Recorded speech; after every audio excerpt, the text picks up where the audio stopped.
action area, which we see is there at the top of the key.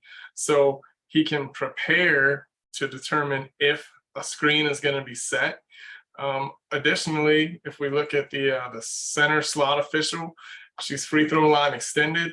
She's got a very good open look at everything. She can see where the players are moving. And really, the key for us are moving players, right? If a player's standing still, they're not really that at risk of doing anything illegal, but it's the players that are moving that help us key on where to put our attention.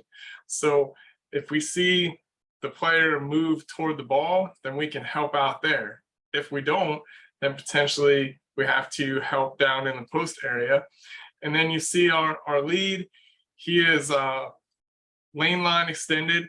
He's pinched down because the ball's in the middle of the floor. Should it go to the other side of the court, he can rotate over. Should it go out wide, he can get wide.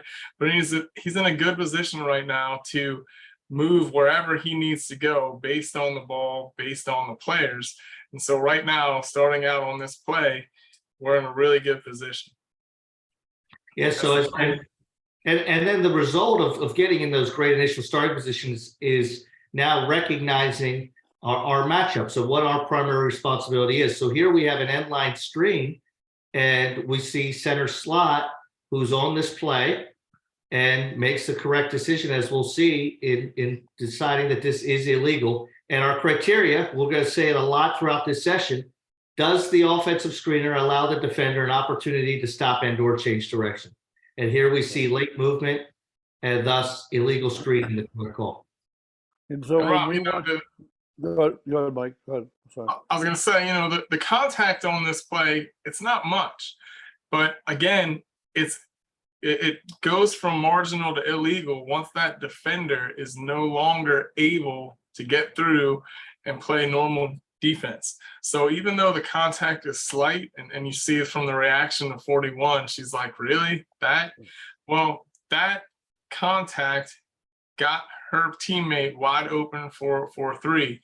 And so that we have to referee screens similar to how we referee plays to the basket. We've got to let it start, develop, finish, and then make a decision based on the outcome of the contact. And in this case, obviously, as you said, illegal screen. Well said. And I just want to add one thing real quick. When we're watching our video, so many times when I go through video with people, we look at feet position and referees, where are our feet and where are our eyes? So there's a thing of eye discipline. So what the slot official did here was that she realized that the place she had a referee was that baseline screen, and took her eyes from the ball matchup at the top, went to the baseline screen to pick up this action. So eye discipline is important. Yep. And again, Ed, she gets to a great initial starting position where she can see many players. She doesn't lock herself into only the ability to see two players, and that gives her that opportunity to transition her eyes, as you said. And Mike, to your point about the play being what would make this legal instead of illegal, because we said, hey, look, this contact doesn't necessarily jump off the screen at you, and we want to be very clear. We're not encouraging you to make illegal screens out of marginal contact.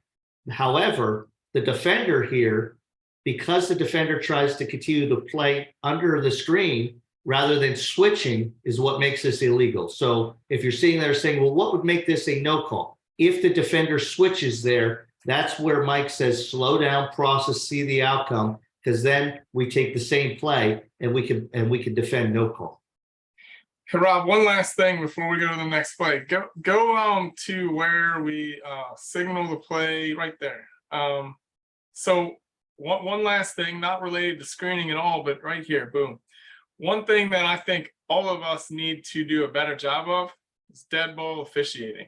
While that is a very strong presence and projection, it is now also takes you out of any dead ball officiating because we've turned our backs on all of the players. So when you're in the mirror, try to work with both hands, try to get comfortable doing things where you can stay with your vision on the players, just in case something should happen and we don't want to miss it. So not related to screening, but one other, if there was a teaching point as far as the presence and projection